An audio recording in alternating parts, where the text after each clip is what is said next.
आप सभी का स्वागत है आपके अपने YouTube चैनल पर। दोस्तों आज 11 अप्रैल और आज आपकी हो चुका है हिस्ट्री का पेपर। तो मैंने जो हिस्ट्री में प्रश्न बताए थे बिल्कुल वही प्रश्न आपके आए हैं। रात वाला जो हमने मॉडल किया था और पिछले जो 2 मॉडल किए थे उनके अनुसार आपके प्रश्न आए हैं। और कौन कौन से प्रश्न आए हैं वो मैं आपको प्रूव करने वाला हूँ। साथ ही आज पूरी आंसर की के बारे में बात करेंगे। सबसे सटीक आंसर की आपको मिलने वाली है। 2 घंटे 45 मिनट का आपका समय था। 80 नंबर का पेपर हुआ है। आई होप आप सभी का पेपर बहुत अच्छा हुआ होगा। 90+ आप सभी के नंबर हुए होंगे। तो बात करते हैं आज के आंसर की के बारे में। आप कमेंट में जरूर बताना लगभग आपका पेपर किस प्रकार से हुआ है।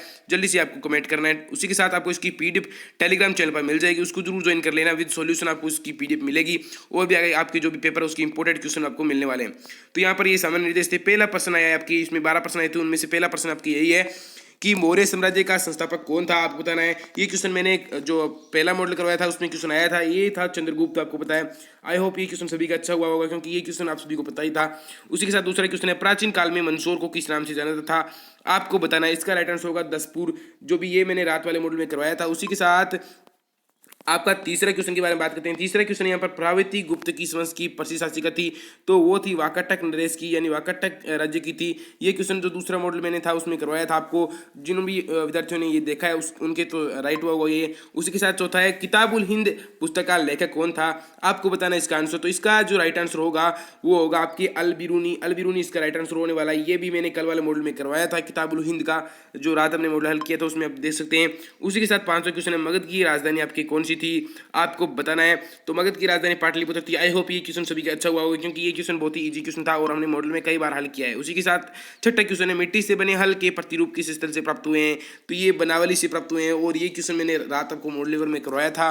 उसी के साथ आपका अगले क्वेश्चन के बारे में बात करते हैं। यहाँ पर आपका सातवां क्वेश्चन है, सिंधु घाटी सभ्यता के सबसे विशिष्ट पुरावस्तु कौन सी है, तो ये थी आपकी मोहर। जो दूसरा मॉडल था उसमें ये प्रश्न आपको क्लियर कराया था। और उसी के साथ अगर आपने इस चैनल को अभी तक सब्सक्राइब नहीं किया तो जल्दी से इसको सब्सक्राइब कर लेना और इस पर आपको मिलता रहता है स्टडी कंटेंट सबसे अच्छा और न्यूज़ वगैरह भी। 1857 की क्रांति के समय मुगल सम्राट कौन था, आपको बताना है। तो वो बहादुर शाह जफर था। ये क्वेश्चन मैंने कल वाले रात वाले मॉडल में हल करवाया आपको। ये क्वेश्चन बहुत ही बार मैं हल करवा चुका हूँ। तीनों मॉडल में लगभग क्वेश्चन कॉमन क्वेश्चन था और मैंने हल करवाया था, आपको इंपोर्टेंट भी बताया था। उसी के साथ 9वां क्वेश्चन है, बंगाल में इस्तवारी बंदोबस्त है वो कब लागू हुआ था, वो 22 मार्च 1793 को लागू हुआ था। इसमें राइट आंसर होने वाला ये क्वेश्चन भी मैंने लागू करवाया था। आपका दूसरा जो मॉडल था उसमें मैंने ये क्वेश्चन आपको हल करवाया था। आगे आपके क्वेश्चन के बारे में बात करते हैं। 10वां आपके क्वेश्चन है कि अकबर के काल का सरकारी इतिहासकार कौन था, आपको बताना है। तो अकबर के काल जो सरकारी इतिहासकार था उसका राइट आंसर ब होगा, यानी अबुल फजल उसका इतिहासकार था। ये क्वेश्चन मैंने दूसरे मॉडल में हल करवाया था आपको। दूसरे मॉडल से बहुत ज़्यादा क्वेश्चन आपके आए हैं। उसी के साथ आपका अगला क्वेश्चन है, 11वां तालीकोटा का जो युद्ध है वो कब हुआ था, तो वो आपके 1565 में हुआ था। ये क्वेश्चन ब इसका राइट आंसर हो जाएगा। उसी के साथ आपका जो है 12वां क्वेश्चन, कौन से सूफी संत ऐसे हैं जो गरीब नवाज के नाम से प्रसिद्ध है, आपको ये बताना है। तो इसका जो राइट आंसर हो जाएगा वो होगा आपके, तो इसका राइट आंसर आपके होगा ख्वाजा मुइजुद्दीन, यानी इसमें आपके राइट आंसर होने वाला है। उसी के साथ आपके आगे के प्रश्नों के बारे में बात करते हैं। यहाँ पर आपके इस प्रकार से रेगिस्तान आए थे तो इनके बारे में बात करते हैं। पहला रेगिस्तान है कि सितंबर 1939 में कौन सा विश्व युद्ध प्रारंभ हुआ था, तो वो हुआ था आपके द्वितीय। इसमें राइट आंसर होगा द्वितीय, आपको इसमें भरना था। ये प्रश्न मैं आपकी दूसरे मॉडल में हल करवा चुका हूँ। उसी के साथ आपका दूसरा क्वेश्चन है, दूसरा कौन सा सम्मेलन था जो 1931 में लंदन में आयोजित हुआ था जिसमें महात्मा गांधी ने भाग लिया था, तो वो था आपके दूसरा गोलमेज सम्मेलन था जो कि लंदन में आयोजित हुआ था। तो इसके बारे में मैंने आपको पूरा बताया था। आई होप आपने दूसरा वीडियो देखा होगा दूसरा मॉडल पेपर वाला, उसमें मैंने बहुत क्वेश्चन आपको क्लियर कराए थे। आपके पॉलिटिकल साइंस जो भी आपके पेपर है उनके बारे में मैं तैयारी करवाने वाला हूँ आपको। ये आपके तीसरा क्वेश्चन है, पलासी के युद्ध में किसकी पराजय हुई थी, तो आपको बताना है। तो वो हुई थी सिरोजुद्दौला की पराजय हुई थी। आपको इस प्रकार से इसका आंसर भरना था। ये भी क्वेश्चन मैंने रात वाले मॉडल में करवाया था। उसी के साथ चौथा क्वेश्चन है, अखिल भारतीय जनगणना का प्रथम प्रयास कब किया गया था, ये मैंने तीनों मॉडलों में क्वेश्चन हल करवाया। 1872 में उसका पहला प्रयास किया गया था। आपने कमेंट बॉक्स में जवाब दिया, काफी बंदों को क्वेश्चन पता था। तो आई होप सभी के क्वेश्चन राइट हुआ होगा।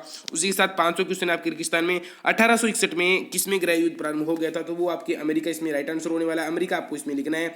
उसी के साथ आपका छठा क्वेश्चन है, 1857 में ब्रिटेन में किसकी आपूर्ति संघ की स्थापना हुई थी, आपको ये क्वेश्चन बताना है। 1857 में ब्रिटेन में कपास, इसमें राइट आंसर हो जाएगा, कपास की आपूर्ति संघ की स्थापना हुई थी। इस प्रकार से आपको आंसर देना है। तो ये तो रही आपके रेगिस्तान वाले। आगे क्वेश्चनों के बारे में बात करते हैं। आपके ये लघुतरात्मक क्वेश्चन थे आपके। महात्मा गांधी ने भारत छोड़ो आंदोलन किस वर्ष प्रारंभ किया था, आपको बताना है। तो महात्मा गांधी ने भारत छोड़ो आंदोलन है वो 9 अगस्त था और 1942 को इन्होंने प्रारंभ किया था ये आंदोलन। तो महात्मा गांधी ने प्रारंभ किया था। उसी के साथ 8 अगस्त की रात को इन्होंने फैसला लिया था। उसी के साथ दूसरा क्वेश्चन है, महात्मा गांधी ने अपने सत्याग्रह के लिए नमक को मुद्दा क्यों बनाया था? आपको इसका आंसर देना है, क्योंकि नमक हर घर में प्रयुक्त उसमें होता था और अंग्रेजों ने नमक पर रोक लगा दी थी और महात्मा गांधी नमक का उल्लंघन करके ये बताना चाहते थे कि वो अंग्रेजों के भय से मुक्त है, देश को इस प्रकार का वो दिलासा दिलाना चाहते थे, इसलिए इन्होंने किया था। इसका राइट आंसर आराम से जोड़कर लिख सकते थे। उसी के साथ तीसरा क्वेश्चन है, गेटवे ऑफ इंडिया का निर्माण क्यों करवाया गया था? क्योंकि जॉर्ज 17 में वो उनकी रानी आई थी, तो इसलिए उनका निर्माण कराया गया था। आपको इसका सन भी बताना था। उसी के साथ चौथा क्वेश्चन है, अवध का ब्रिटिश साम्राज्य में विलय कब हुआ था? तो ये 1857 की क्रांति के बाद में हुआ था। आपको इस प्रकार का क्वेश्चन बताना है। उसी के साथ पांचवा था, अंडाल कौन थी? तो ये क्वेश्चन भी आपको, आई होप ये क्वेश्चन आप सभी का अच्छा हुआ होगा। उसी के साथ छठा क्वेश्चन है, अकबर ने ख्वाजा मुइजुद्दीन चिश्ती की दरगाह कुल कितनी बार यात्रा की थी? तो ये क्वेश्चन मैंने आपको हल करवाया था। और उसी के साथ सातवां, एवं मुतुता ने किस शहर को भारत का सबसे बड़ा शहर कहा है? ये क्वेश्चन मैंने रात वाले मॉडल में कराया था, जिसका राइट आंसर आपकी दिल्ली होने वाला है। दिल्ली को इसने कहा था। उसी के साथ आपका जो आठवां क्वेश्चन है, शाहजहां के सबसे बड़े पुत्र का नाम क्या था? तो दारा शिकोह उनके पुत्र का सबसे बड़े पुत्र का नाम था, शाहजहां के सबसे बड़े पुत्र का नाम था। उसी के साथ नौवां क्वेश्चन है, मनुस्मृति का संकलन कब किया गया था?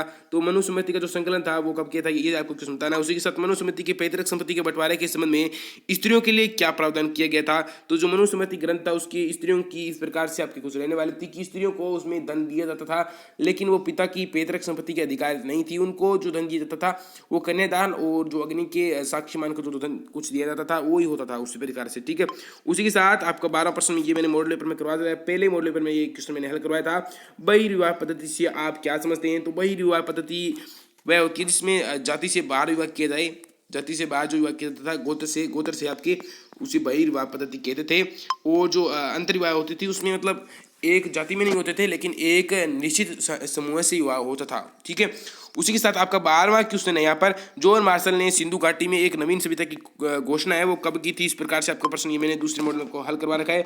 इनकी आपको सॉल्यूशन विद पीडीएफ को टेलीग्राम चैनल पर मिल जाएगी। चौथा क्वेश्चन है आपके, अंग्रेजों द्वारा भारत के सार्वजनिक भवनों में नव शास्त्रीय शैली का प्रयोग क्यों किया गया था? क्योंकि अंग्रेज इसमें विकास करना चाहते थे और उन्होंने अपनी सुख सुविधाओं के विलास की वस्तुओं के लिए इस प्रकार से उन्होंने नव शास्त्रीय शैली का प्रयोग किया था। आपका 5वां क्वेश्चन है, 1857 के विद्रोह में विद्रोहियों द्वारा हिंदू मुस्लिम एकता के लिए क्या क्या कदम उठाए गए थे? तो हिंदू मुस्लिम किन्हीं दो का आपको उल्लेख करना है। तो हिंदू मुस्लिम एकता के काफ़ी कदम थे जिससे हिंदू और मुस्लिम एक साथ इन्होंने युद्ध किया था। छठा क्वेश्चन है, 1857 के विद्रोह के समय भारतीय सैनिकों में असंतोष के कारण क्या थे? किन्हीं दो का उल्लेख करना है। यानी चर्बी वाले कारतूसों को जो आपके राइफल्स होती थी उनमें चर्बी वाले कारतूस उसमें सूअर और गाय की चमड़ी लगी होती थी, और जो खाद्य पदार्थ यानी उनका आटा होता था उसमें चूर्ण मिला होता था सूअर की चमड़ी का।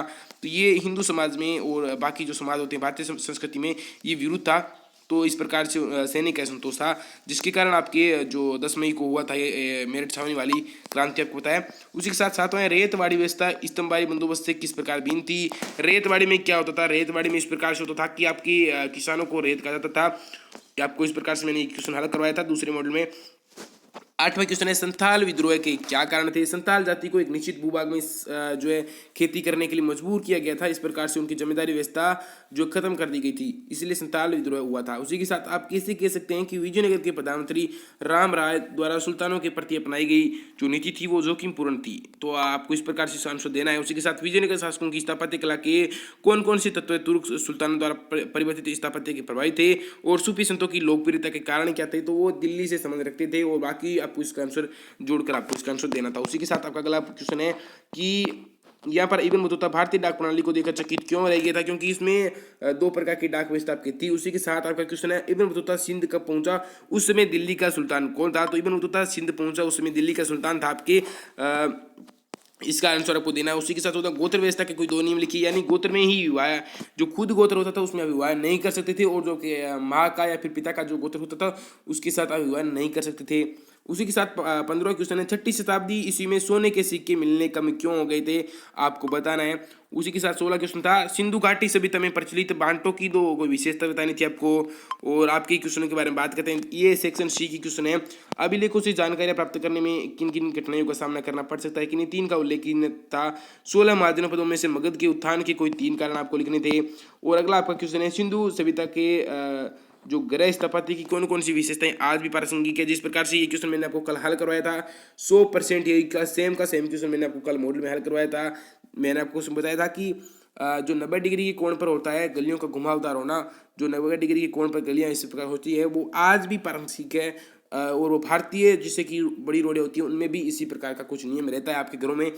आप कैसे कह सकते हैं कि सिंधु घाटी सभ्यता के निवासियों का सुदूर क्षेत्रों से संपर्क था, क्योंकि वो एक प्रकार से वस्तु विनिमय करते थे और दूसरी वस्तुएं वहां से लाते थे, इस प्रकार से उनका संबंध था। आप कह सकते हैं विजयनगर साम्राज्य में महान डिब्बा का क्या धार्मिक ये मैंने मोस्ट लगवाया था, क्वेश्चन ये है। और इस प्रकार से आपके क्वेश्चन रहने वाले थे। और ये कर्नाटक की वीर शैव इस प्रकार से जन नेता के रूप में महात्मा गांधी के उत्थान का मूल्यांकन आपको करना था। महात्मा गांधी वाला पाठ में मैंने आपको ये इंपॉर्टेंट क्वेश्चन बताया था, जो कि इसमें आ चुका है। राष्ट्रीय आंदोलन में नमक सत्याग्रह के योगदान का आपको मूल्यांकन, मतलब इसमें आपको विवेचना करनी थी किस प्रकार से वो सही था, क्या वो गलत था, आपके विचार लिखने थे और उनको एक जो हमारे सामाजिक मूल्य होते हैं उनसे जोड़कर आपको बताना था। इस प्रकार का क्वेश्चन था। तो आप आई होप आप सभी का क्वेश्चन अच्छा हुआ होगा। आपका 23वां क्वेश्चन नेप वाला था। भारत के रेखा चित्र में आपके सूरत था, अजमेर सूरत गुजरात में, अजमेर मेरठ आपके था और कटक इस प्रकार से जो अजमेर राजस्थान में था, इस प्रकार से आपको चारों मैप में भरने थे। और भारत के रेखा मानचित्र में आपके जो जबलपुर था, झांसी था, अलीगढ़ था और अम्बाला, ये चारों आपको दोनों में से आपने जो भी किया ऊपर वाला आपके लगभग मुझे क्वेश्चन ठीक लग रहा है। तो आई होप दोस्तों आप सभी के क्वेश्चन सभी सही होंगे। तो ये थी हमारा आंसर की, और आज की अगले वीडियो में आपके लिए मिलते हैं जिसमें गणित के बहुत ही इंपॉर्टेंट क्वेश्चन हम लेकर आ रहे हैं कक्षा 10 के लिए। तो थैंक्स दोस्तों, मिलते हैं अगले वीडियो में।